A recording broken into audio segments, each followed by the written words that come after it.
Mesdames et messieurs, bonsoir. Bienvenue dans cette édition unique. Voici les titres. L'enfant africain est célébré ce 16 juin en mémoire du soulèvement de Soweto de 1976 pour rappeler le droit des enfants à l'éducation. Au Bénin, plusieurs réformes sont mises en œuvre pour renforcer leur protection, favoriser leur maintien à l'école et améliorer leurs conditions de vie. Les détails dans ce journal. L'université d'Abomey-Calavi engage une nouvelle dynamique autour de l'intelligence artificielle à travers un café scientifique. Le recteur a évoqué le projet ce jour en audience avec le président du Conseil économique et social. Le CES organise justement demain un café scientifique. Nous en parlerons dans quelques instants avec notre invité du journal, le professeur Roch Mounihin, directeur de cabinet du président du CES. Et sur le plan international, en RDC, Jean-Pierre Mongambi connaît un succès grâce à ses morceaux de rap inspirés des psaumes et prières, largement relayés.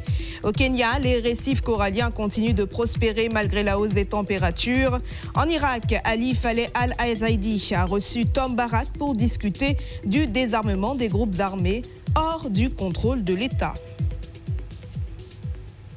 Nous poursuivons cette édition avec l'actualité institutionnelle et nous démarrons par un communiqué conjoint du ministre en charge de l'intégration africaine du Bénin et de celui des Affaires étrangères, de la coopération et des Nigériens à l'extérieur, relatif à la remise au président Romuald Wadaï du Bénin et Abdourahmane Tiani du Niger des résultats des travaux du comité conjoint d'experts chargé d'examiner les conditions de réouverture de la frontière entre les deux pays. Au terme du délai de 15 jours imparti. Découvrons le contenu avec Jérôme Humba. À la suite de la visite officielle du président Romuald Wadaï à Niamey le 2 juin 2026 et de la décision commune des deux chefs d'État de constituer un comité conjoint d'experts chargé d'examiner les conditions de réouverture de la frontière entre les deux pays, les délégations du Bénin et du Niger ont engagé, au sein de leurs équipes respectives, un travail approfondi sur l'ensemble des questions inscrites à leur mandat. Au terme du délai de 15 jours imparti, les deux délégations ont remis à leurs chefs d'État respectifs les résultats de leurs travaux. Les deux parties se félicitent des résultats fructueux de ce premier cycle de travaux sur l'ensemble des sujets examinés. Forts de ces acquis, les experts des deux pays se réuniront conjointement d'ici la fin de la semaine pour consolider leurs conclusions et soumettre un rapport commun aux deux chefs d'État. Cette étape marquera l'aboutissement heureux d'un processus conduit avec sérieux, célérité et un sens aigu de l'intérêt partagé. Les deux gouvernements réaffirment avec conviction l'engagement personnel du président Wadaï et du président Tiani en faveur d'un partenariat bénino-nigérien renforcé et qui ouvrira une page nouvelle dans les relations entre les deux pays frères. Fait à Cotonou et à Niamey le 16 juin 2026. Pour le gouvernement de la République du Bénin, Olusegun Adjadi Bakari, ministre en charge de l'intégration africaine. Pour le gouvernement de la République du Niger, Bakari Yaou Sangaré, ministre des Affaires étrangères, de la coopération et des Nigériens à l'extérieur. À la suite de la visite officielle du président, dans le reste de l'actualité, la préfecture du littoral entend renforcer sa collaboration avec les communes du département. C'est l'objectif de la tournée de prise de contact et de travail du préfet Raphaël Akothéon. Lancé à Abomey-Calavi avec les nouveaux élus, il a échangé sur les défis de cette commune à statut particulier. Jennifer Sachivi, Mariano Gankou. C'est le signe d'une volonté de renforcer la collaboration entre la préfecture de l'Atlantique et les communes du département. Entré récemment en fonction, le préfet Raphaël Akothéon a entamé une tournée de prise de contact et de travail avec les autorités communales afin de poser les bases d'une gouvernance concertée au service des populations. Première étape, la mairie d'Abomey-Calavi. Au cœur des discussions, les enjeux de développement, le fonctionnement de l'administration communale et la nécessité d'une synergie d'action entre les différents acteurs. Nous sommes heureux de vous avoir comme notre préfet. Notre préfet qui connaît déjà nos problèmes, nos préoccupations avant d'être nommé à la tête de ce département. À travers cette démarche, l'autorité préfectorale entend promouvoir une coopération plus étroite avec les communes du département afin que les réponses apportées aux préoccupations soient à la hauteur des attentes. Nous sommes là pour l'œuvre de développement et les préoccupations, diverses préoccupations ont été évoquées et des approches de solutions, des pistes de réflexion ont été, identifiées. Et je pense que la réflexion continue. Ce n'est pas le moment de dire que nous avons trouvé solution à tout. C'est dans l'échange permanent et dans la communion, dans la concertation, dans la cohésion que nous allons œuvrer pour que Abomey-Calavi se fasse vraiment sa place au sein des communes à statut particulier de notre pays. La tournée se poursuivra dans les tout prochains jours à travers les 7 autres communes du département. Intéressons-nous à présent à l'économie rurale et au monde agricole avec la tournée, cette fois-ci, du ministre de l'Agriculture. Il poursuit une tournée auprès des producteurs des filières riz, coton, manioc à Panouillan, Dassa et Glazoué. Objectif, soutenir les producteurs béninois et améliorer leurs conditions de vie dans la vision portée par le président Romuald Wadaï. Les détails avec Jérôme Ongbo et Cadnel Capo. Le premier cours de transformation, c'est l'épluchage. Nous sommes ici à Panouillan, dans une usine de transformation du manioc. Le ministre de l'Agriculture, de l'Élevage et de la Pêche s'enquiert des conditions de fonctionnement de cette unité de production. Une entité du PADAM, projet d'appui au développement agricole et à l'accès au marché. Nous sommes ici sur un site de modèle de co-entreprise et c'est 6 qui sont en construction dans le cadre du projet PADAM. Ce modèle intègre les producteurs dans un dispositif sécurisé de marché. Donc dans la cogestion, il y a le gérant qui est là comme un privé et il y aura également les producteurs qui seront actionnaires du dispositif. Donc le modèle est en cours de construction, en cours de finalisation. Il reste les travaux de génie civil pour le pavage de la maison, les clôtures et les petits travaux de finition pour que ce site soit opérationnel. À Dassa-Zoumain, le ministre a eu une séance de prise de contact avec le personnel de la direction départementale de l'agriculture avant de se rendre au cœur de l'usine Premium Rice, spécialisée dans la transformation du riz paddy. L'objectif du gouvernement est bien clair, œuvrer à garantir plus de dignité aux producteurs et aux acteurs du monde agricole. Lorsqu'il y a des efforts du secteur privé, lorsque l'État met en place un environnement favorable pour permettre au privé de s'installer comme ça, il faut mettre à la disposition du privé la matière première. Donc, actuellement, le grand défi que nous avons, c'est comment faire pour sécuriser, n'est-ce pas, cette matière première, qu'est la récolte, qu'est le riz paddy, qu'est le soja, n'est-ce pas, qu'est la noix de cajou. C'est un grand défi pour ces filières-là. Nous sommes en train de travailler avec nos partenaires du FIDA, mais aussi du centre d'investissement de la FAO pour expérimenter ce modèle. Une fois que cela va marcher, ça va nous permettre un peu partout sur l'ensemble du territoire national de mailler le territoire national avec de ces petites usines qui vont automatiquement créer de la main-d'œuvre locale au niveau des hameaux, au niveau des communes, aux côtés des grandes usines que nous sommes en train de déployer aussi. Donc ce ne serait pas un programme de transformation de l'agro-industrie seulement focalisé sur les grandes industries, mais ce serait un programme mixte.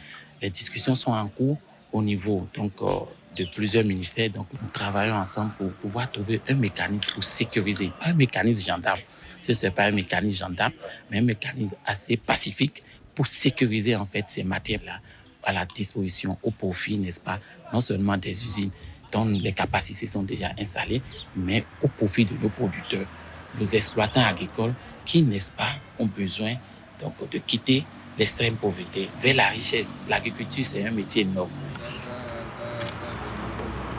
Comme l'exige la tradition ici à Premium, le ministre Adin Yetan Blokounan Goubalan a mis en terre un plan pour marquer son passage. Et justement, cap sur l'environnement et la gestion durable des ressources naturelles. À la veille de la journée mondiale de lutte contre la désertification et la sécheresse, la DGEFC a réuni à Glazoué acteurs agricoles, éleveurs et experts pour réfléchir à la valorisation des pâturages. Objectif, promouvoir une gestion durable et réduire les conflits liés à l'élevage. Précision avec Igor Eyoso et Falon Kisezouno.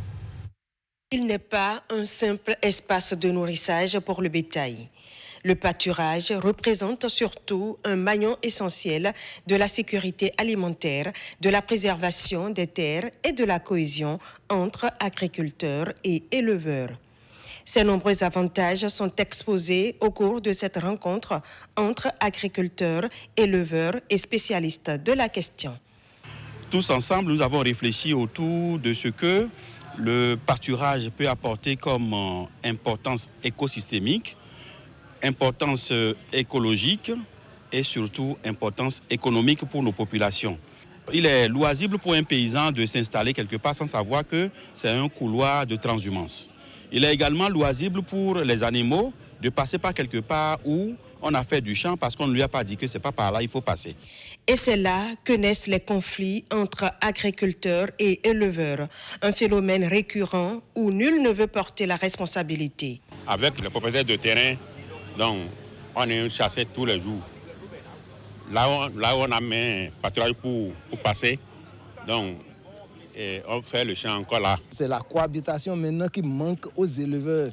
Quand vous n'êtes pas là, ils rentrent dedans. Ou bien un troupeau de 50 têtes, il faut que le troupeau soit conduit par 3 bouviers ou bien 4 bouviers. Mais généralement, vous voyez, si c'est même quel que soit l'effectif du troupeau, c'est toujours un bouvier. Il faut donc définitivement trouver la solution. Et cette rencontre se veut un moment d'échange et de partage de bonnes pratiques. La mise en place des parcelles fourragères permet à l'éleveur de ne plus amener ses animaux loin avant de les faire nourrir. Non seulement ça permet aussi aux animaux de conserver leur énergie. Parce que quand l'animal va très loin avant de brouter, avant de venir, il dépense beaucoup d'énergie. Donc on veut amener ces éleveurs-là à installer leur propre pâturage. À la suite de ce premier panel, un deuxième s'est penché sur la gouvernance et la gestion concertée des espaces pastoraux. Occasion également pour les acteurs de proposer des solutions durables en matière de réglementation, de participation communautaire et de gestion des couloirs de transhumance, ce qui permettra d'assurer un développement pastoral apaisé et durable. Nous changeons à présent de registre avec le numérique et l'innovation. L'université d'Abomey-Calavi s'inscrit dans une dynamique de développement d'une intelligence autour de l'intelligence artificielle à travers un café scientifique. Le recteur en a discuté ce jour en audience avec le président du Conseil économique et social.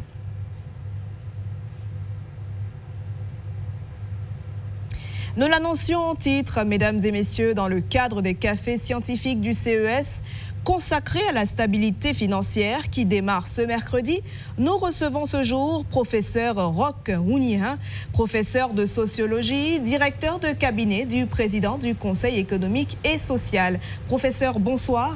Bonsoir, madame la journaliste. Merci d'avoir accepté notre invitation. Le CES lance les cafés scientifiques. Et quel est l'objectif de cette initiative ?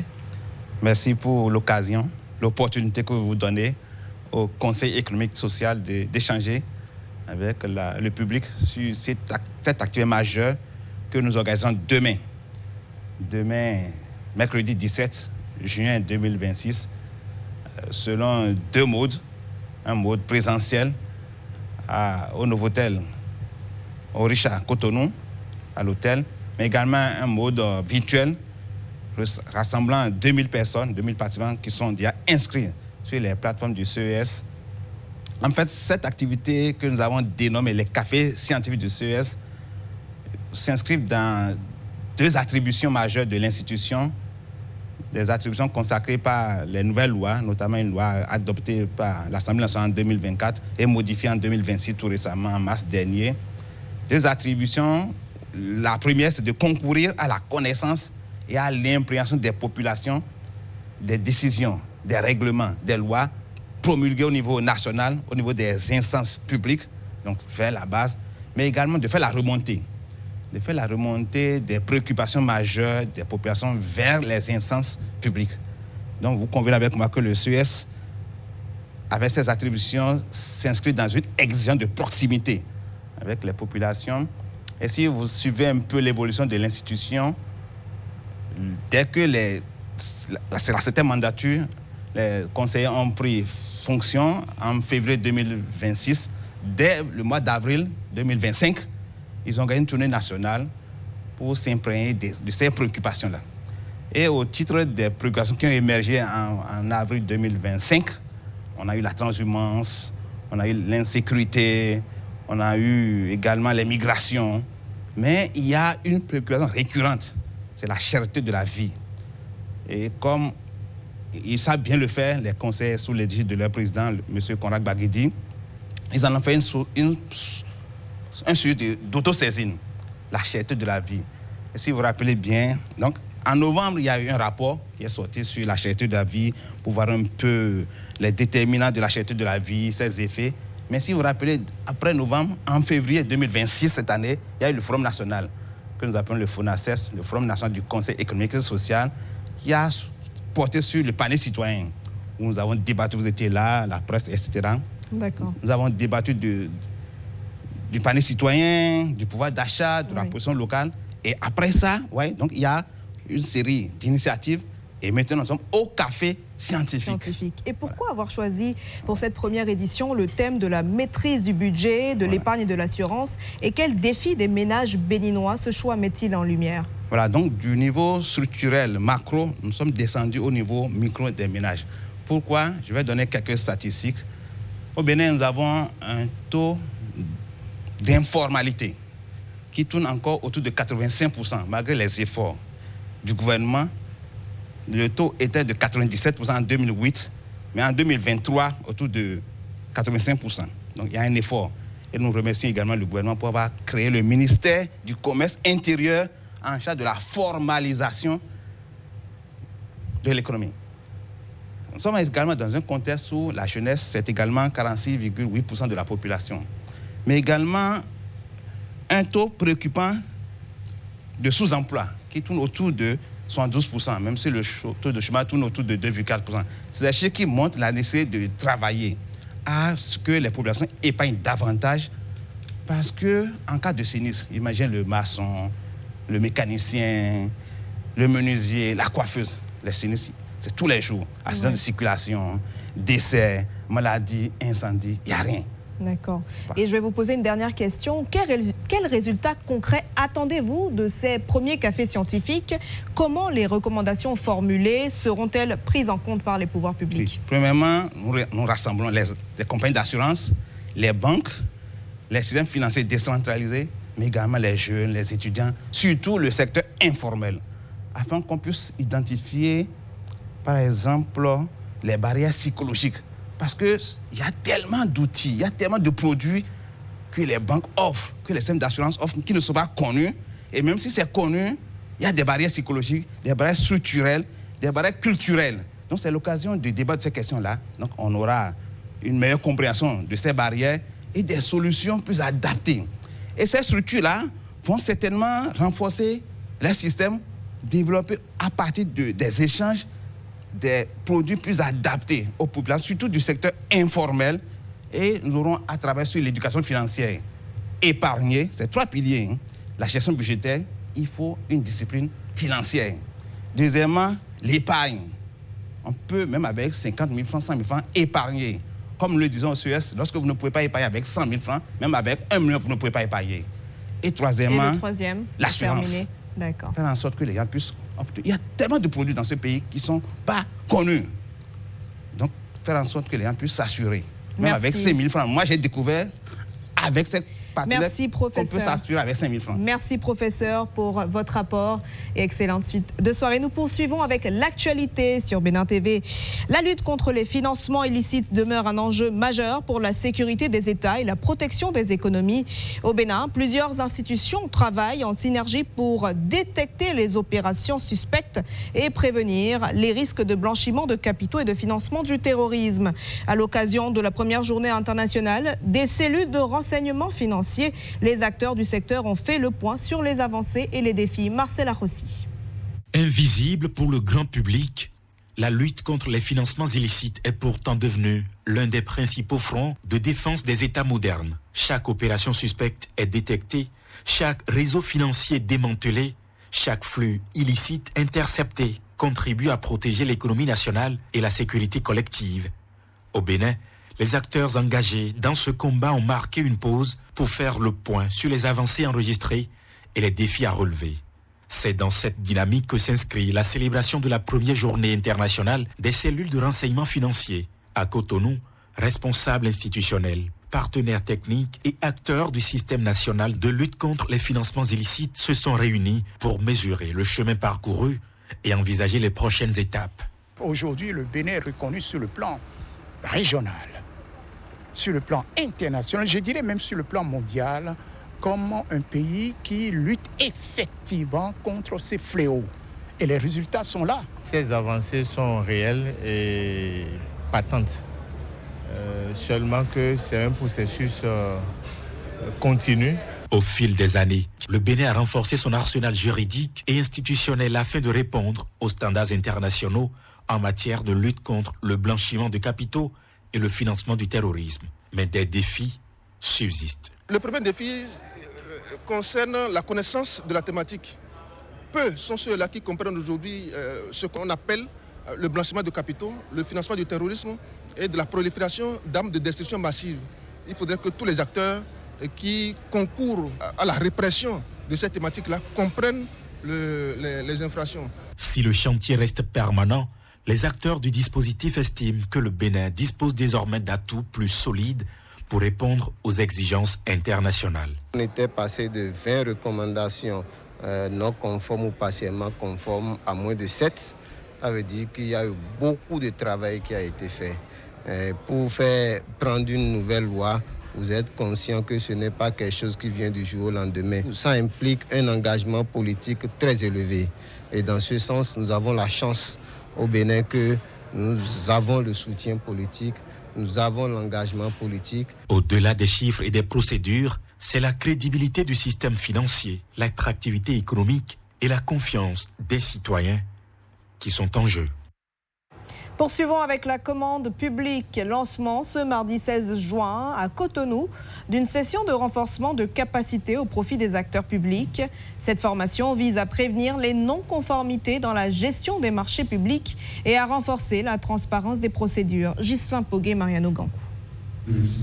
Une formation organisée par l'autorité de régulation des marchés publics au Centre de recherche et d'études de formation en commande publique. Une formation sur les exigences du référentiel d'audit ARMP 2026. Ces audits ne sont pas de simples exercices de contrôle. Ils sont le miroir de l'intégrité institutionnelle du système et constituent un instrument essentiel de mesure de la performance de l'ensemble du système des marchés publics.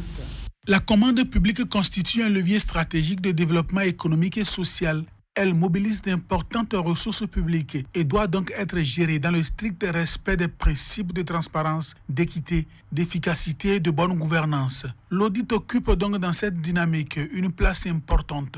Il permet d'évaluer la conformité des procédures à la réglementation en vigueur, d'apprécier la performance du système des marchés publics, d'identifier ses insuffisances et de proposer les mesures correctives nécessaires à son amélioration continue. Cette mission est confiée à l'autorité de régulation des marchés publics RMP par des dispositions légales. L'autorité de régulation s'est dotée d'un référentiel d'audit de la passation et de l'exécution des marchés publics. Il définit les méthodes d'évaluation, les outils d'analyse, les grilles de vérification et les canevas de rapportage. L'engouement observé, la qualité des échanges et l'intérêt manifesté par les participants au cours de ces sections de formation passées témoignent de la performance des dernières réformes dans le secteur et de la nécessité de disposer d'un cadre méthodologique commun pour conduire les audits des marchés publics. Ce 16 juin, le continent africain célèbre la Journée de l'enfant africain en mémoire du soulèvement de Soweto de 1976, rappelant le droit fondamental des enfants à l'éducation. Au Bénin, plusieurs réformes et programmes sont mis en œuvre pour renforcer leur protection, favoriser leur maintien à l'école et améliorer les conditions de vie. Le chef service de la protection de l'enfant au ministère de la Famille et de l'Action sociale en parle au micro de Jennifer Sachivi et Mathieu Degbelo. Nous avons mené beaucoup d'actions sur le plan juridique pour améliorer le cadre juridique et institutionnel. Tout ce qui est politique, tout ce qui est stratégie, tout ce qui est programme, beaucoup d'efforts ont été faits. Donc dans toutes les communes du Bénin, vous avez les guichets uniques de protection sociale qui accueillent et qui accompagnent tous les enfants suivant leurs besoins. Et cette année, la journée de l'enfant africain est célébrée autour de la question de l'accès à l'eau, à l'hygiène et à l'assainissement. Pour que les enfants puissent grandir dans de bonnes conditions, puissent être protégés contre les maladies et puissent grandir comme il se doit pour être demain des adultes responsables et contribuer au développement de la nation. Il y a l'amélioration du taux de couverture en eau potable grâce aux investissements lourds que le gouvernement a mis en place pour permettre à tous les enfants de disposer de l'eau potable. C'est vrai que des efforts restent à faire, mais nous poursuivons le chemin du développement pour que d'ici quelques années, on puisse dire que tous les enfants du Bénin vivent dans les meilleures conditions qu'il faut, ont accès à l'eau, ont accès à l'hygiène, à une bonne hygiène et vivent dans un environnement vraiment assaini. En ce qui concerne les enfants de la rue, le projet qui est mis en place a permis, sur une durée de 14 mois, d'identifier près de 800 enfants, pour ne pas dire plus de 800 enfants, dans la ville de Cotonou et qui vivent dans la rue. Et ce projet identifie d'abord ces enfants et évalue leurs besoins et essaye de retrouver leurs parents, leur famille, pour pouvoir faire de la réinsertion. Et donc, les enfants pour lesquels les parents n'ont pas été retrouvés sont orientés vers des structures d'accueil et de prise en charge pour lesquelles l'État apporte également de temps en temps un accompagnement pour la prise en charge de ces enfants. Et donc, la prise en charge va également dans le sens de la scolarisation pour les enfants qui sont encore en âge de l'être et pour les autres, la mise en apprentissage jusqu'à la fin de leur apprentissage et un appui en installation professionnelle. Et sur le même thème, nous prenons le pari de l'espoir, celui porté par la voix des enfants, direction Bénin TV Junior, la chaîne qui a parié sur les enfants en leur accordant micro et caméra. Reportage Enoch Mpati. Salut les amis, aujourd'hui on a une super surprise. On va découvrir une héroïne incroyable. Ils ont 10 ans, 12 ans et 15 ans. Micro à la main, ils questionnent les ministres, décryptent l'actualité, donnent leur avis. Au Bénin, une chaîne leur a donné la parole. Pas pour les écouter par politesse, pour les écouter tout court. Alors, monsieur le ministre, quel est le rôle des enfants de cette édition ? Notre ambition, c'est de créer pour les enfants du Bénin et ceux de la diaspora, l'enfant africain en général, lui créer un cadre dans lequel ils puissent s'exprimer en toute liberté, qu'ils se sentent en confiance. À l'heure de TikTok et YouTube, selon sa directrice, l'enjeu va bien au-delà du divertissement. Les réseaux sociaux sont comme un miroir du monde. Il y a du bon, il y a du mauvais. Alors qu'à la télévision, tout ce que nous faisons, nous sélectionnons, nous choisissons avec amour, avec curiosité, avec pédagogie. Donc les programmes que nous apportons aux enfants participent à leur épanouissement, mais à leur croissance.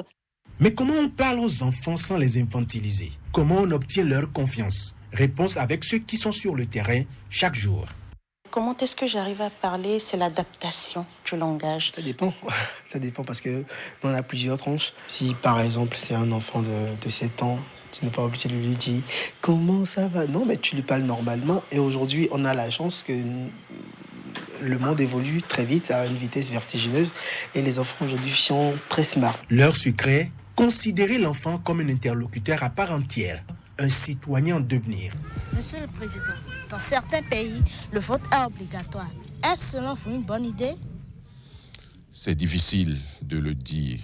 Bénin TV Junior, c'est d'abord une école de la parole. Des voix d'enfants qui parlent de leur avenir, des voix qu'on écoute enfin. On donne toujours la parole aux enfants pour exprimer leurs droits, pour dire ce qu'ils ont tout au fond de leur cœur, pour que les parents, pour que nous, adultes, nous puissions les comprendre. J'ai travaillé avec des enfants en situation de handicap, voir ces enfants qui ont encore goût et foi en la vie, malgré leur handicap. Franchement, ça m'a profondément touchée. Quand je montre les éléments pour enfants, je m'ennuie pas.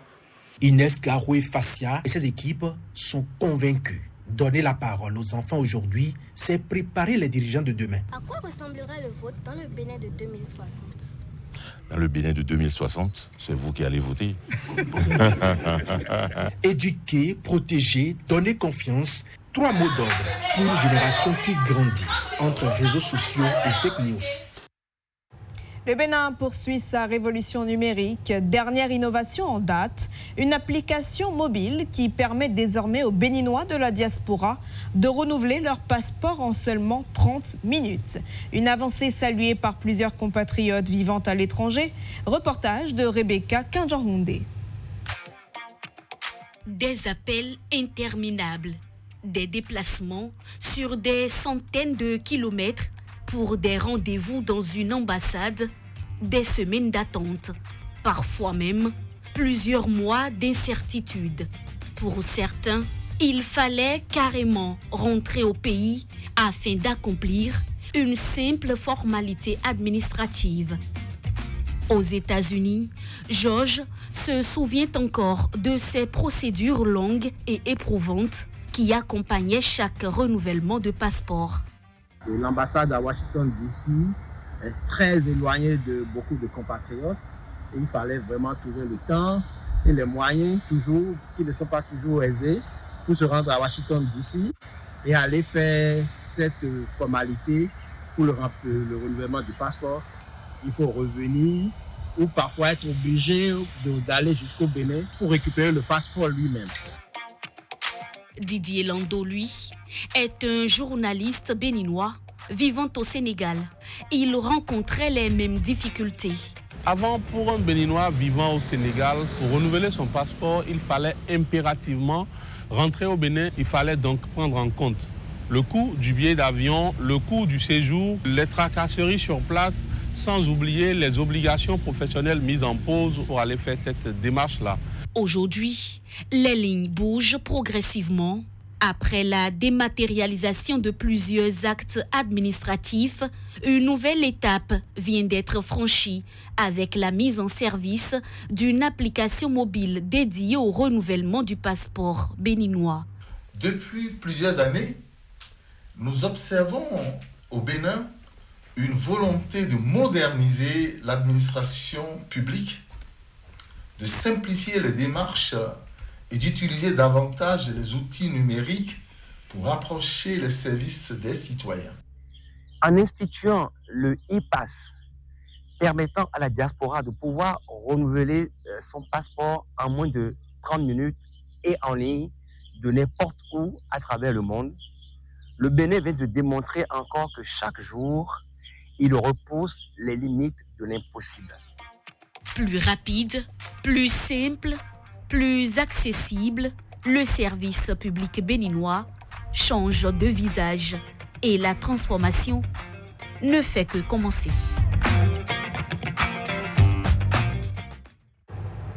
Parlons santé, Cotonou accueille depuis lundi une mission consultative de l'Agence internationale de l'énergie atomique sur la préparation et la réponse aux urgences nucléaires et radiologiques. Pendant 5 jours, experts et responsables béninois vont examiner les mécanismes de prévention et d'intervention en cas d'incident. C'est une rencontre d'experts de l'Agence internationale de l'énergie atomique et des acteurs nationaux en charge de la prévention et de la gestion des risques radioactifs. Le Bénin a élaboré un projet de décret portant gestion du plan des urgences nucléaires ou radiologiques.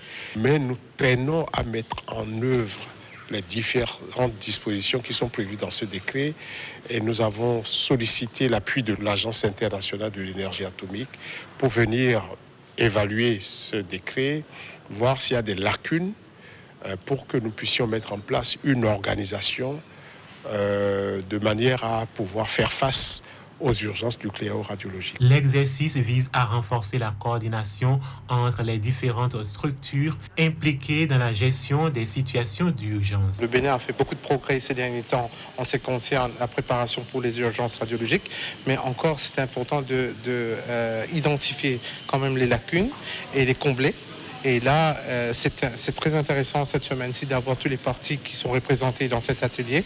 Et comme ça, vous pouvez conjuguer les efforts à moins de mieux répondre aux besoins du pays en ce qui concerne l'application des sources radiologiques et nucléaires.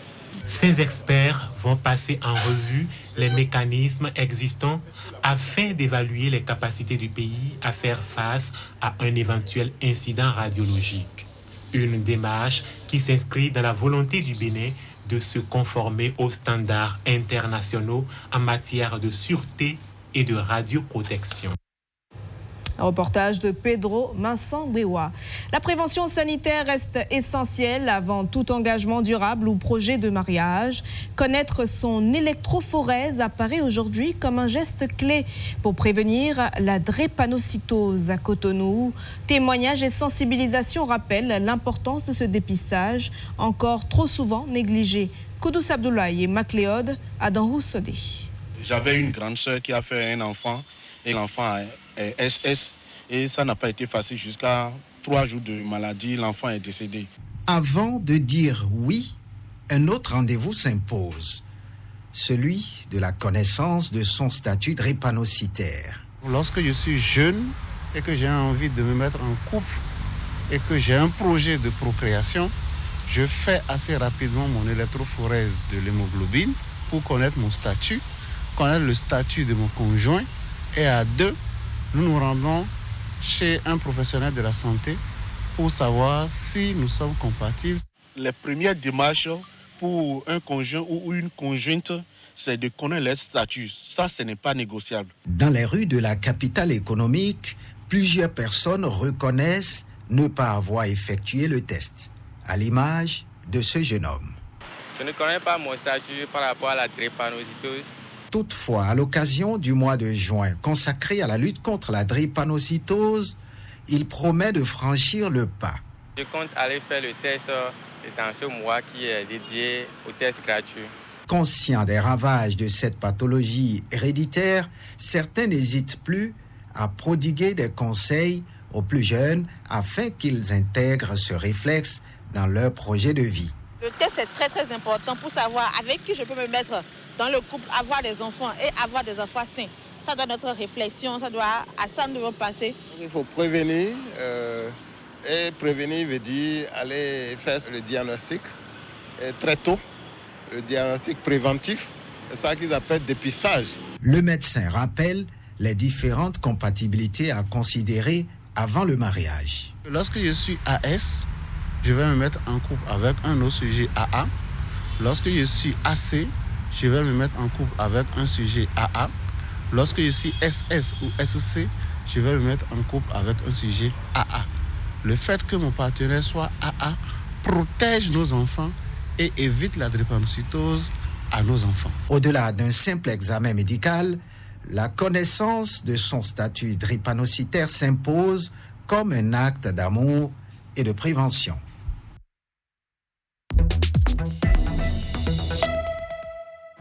Sur le plan international, en RDC, Jean-Pierre Mongambi, prêtre catholique, connaît un succès grandissant grâce à ses morceaux de rap inspirés des psaumes et prières. Ses concerts sont largement relayés sur les réseaux sociaux. Au Kenya, les récifs coralliens continuent de prospérer malgré la hausse des températures, offrant un rare motif d'espoir pour la protection des océans. Et en Irak, Ali Faleh al-Zaidi a reçu Tom Barak pour discuter du désarmement des groupes armés hors du contrôle de l'État. À Kinshasa, Jean-Pierre Mongambi, alias l'abbé rappeur, sillonne les quartiers de la capitale congolaise pour évangéliser la jeunesse par le rap. Ce prêtre de l'église catholique est devenu une célébrité en RDC avec des morceaux de rap reprenant des psaumes ainsi que des prières. La musique rap, ce n'est pas un péché, clame-t-il. Pour ce clerc atypique, le rap est un moyen pour faire passer les messages évangéliques. Ce n'est pas le style qui est très important, mais c'est le contenu, affirme Jean-Pierre Mongambi dans une interview.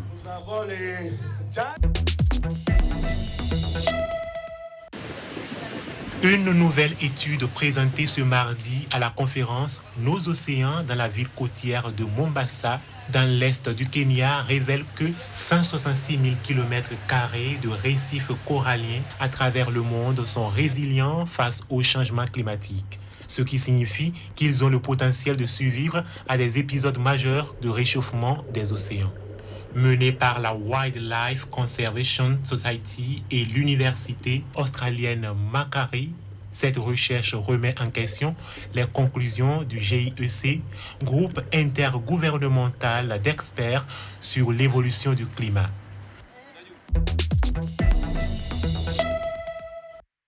L'envoyé spécial des États-Unis pour l'Irak et la Syrie, Tom Barak, et le Premier ministre irakien Ali al-Zaidi ont discuté des efforts continus de Bagdad visant à placer toutes les armes sous le contrôle exclusif de l'État, selon un communiqué conjoint.